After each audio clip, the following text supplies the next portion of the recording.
All right, let's just get right into it. If you look around, it really feels like humanity is standing on the edge of a knife.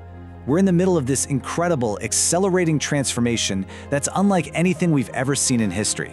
And honestly, it feels like the future could tip in any direction, from an absolute utopia to, well, total oblivion. So, that brings us to the biggest question of our time, maybe of all time. Which path are we actually going to take? The stakes have literally never been higher, and this choice is being made right now, in our lifetimes, whether we realize it or not. And when you boil it all down, there are really only three ways this whole story can go. The first is collapse. Some huge catastrophe happens and we get sent back to the Stone Age, or worse. The second is stagnation, where we sort of dodge the bullet but then we just stop. We plateau and never really reach our full potential. And then there's the third path, transcendence. This is where we unlock possibilities that we can barely even wrap our heads around today. To really understand this choice, we have to start by looking at the most immediate and, frankly, the most terrifying possibility. We have to face the fact that the greatest threat to our existence is no longer some random act of nature. It's us. The Future of Life Institute has basically identified 4 major risks to our survival. But it's the statistic behind them that's just jaw-dropping. We are now over 300 times more likely to cause our own extinction than to be wiped out by something natural, like a giant asteroid or a supervolcano. Let that sink in. So, let's start with the old classic, the one we've been living with for decades. Yeah, we've made some progress, but there are still nearly 10,000 nuclear warheads just sitting around. So, what happens if the absolute worst comes to pass? Well, a major nuclear war would kick up so much soot into the atmosphere that it would literally block out the sun. This would cause global temperatures to plummet by almost 10 degrees Celsius, and it could kill up to 63% of every single person on Earth. That's not a disaster. That is a civilization-ending event. Then you've got the slow-motion catastrophe. Right now, we are on a path for about 2.7 degrees Celsius of warming by the end of the century. But here's the really scary part. In the worst-case scenarios, we could hit these tipping points that trigger runaway warming of up to 12 degrees. And the human cost of just our current path it's staggering. We're talking about over 1 billion people, 1 billion, who could be displaced from their homes because huge parts of our planet would become basically unlivable. That's a migration crisis on a scale humanity has never, ever seen. And this is the real dilemma of our time, isn't it? Our most promising technologies are also our most dangerous. I mean, biotechnology could end disease and famine, but in the wrong hands, it could be used to cook up an engineered plague deadlier than any nuclear bomb. And AI? It could solve every single problem we've talked about, but it's also the first threat in our entire history that we might not be able to outsmart. Okay, so that's a pretty bleak picture. It's really easy to feel pessimistic right now. But what if we're looking at this all wrong? What if humanity is actually one of the most resilient, hard-to-kill species this planet has ever seen? I want you to imagine a catastrophe that is so complete, so utterly devastating, that it wipes out 99.9% of all human beings on Earth. It's almost impossible to even comprehend. It's the end of everything we know.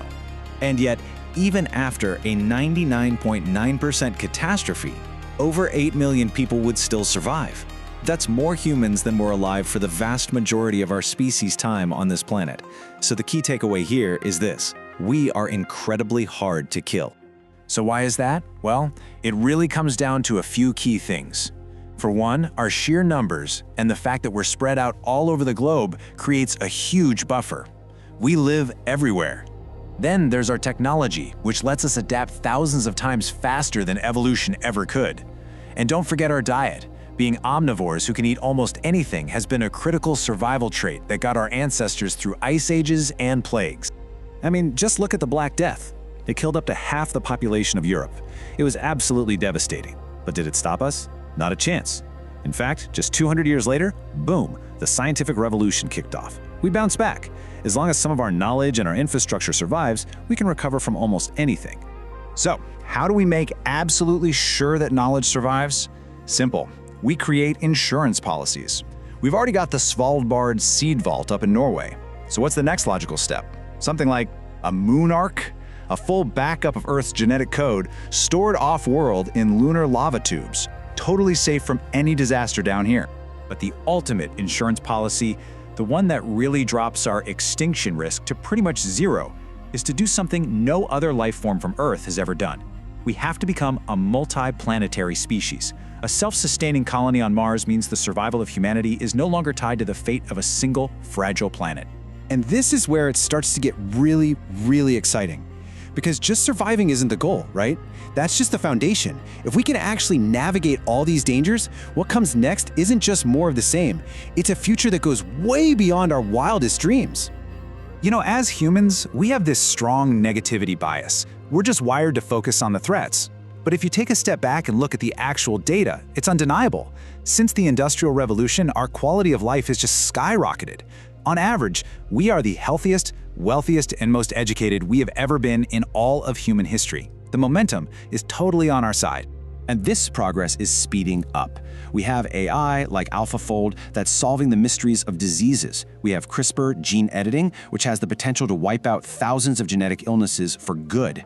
NASA's already using AI to design hardware for space that's 3 times better than what humans can come up with. The tools for building a utopia are literally being invented as we speak. So, just how far could we go? There's this really cool framework called the Kardashev scale. It basically measures how advanced a civilization is by how much energy it can control. A Type 1 civilization can harness all the energy on its planet. One study recently projected we could hit that by the year 2371. And from there, we could become a stellar and then even a galactic civilization. But reaching that kind of power is going to force a fundamental choice upon us. Do we stay as purely biological creatures, or do we merge with our technology and start directing our own evolution? For the first time since the Neanderthals died out, we could actually see multiple different human-like species living side by side. And all of this leads to one final profound question. Once we've beaten the odds, once we've overcome the threats of collapse and reached this transcendent level of power, what is our ultimate purpose? What do we do with it all? Do we go for the grandiose goal, to conquer the galaxy, reshape it to our will, and build a civilization that outlasts the stars themselves? Or do we choose a more personal goal? Do we turn all that godlike power inwards, to heal the planet where this whole incredible story began and perform the ultimate act of redemption, making sure that life thrives here for billions of years to come? These are the kinds of futures our descendants might get to choose from. We can't know the answer, but we are the ones who have to get through today to make sure they even get the chance to ask the question. Because if our history has taught us anything, it's this: we are capable of surviving the impossible and achieving the unimaginable. Never underestimate humanity.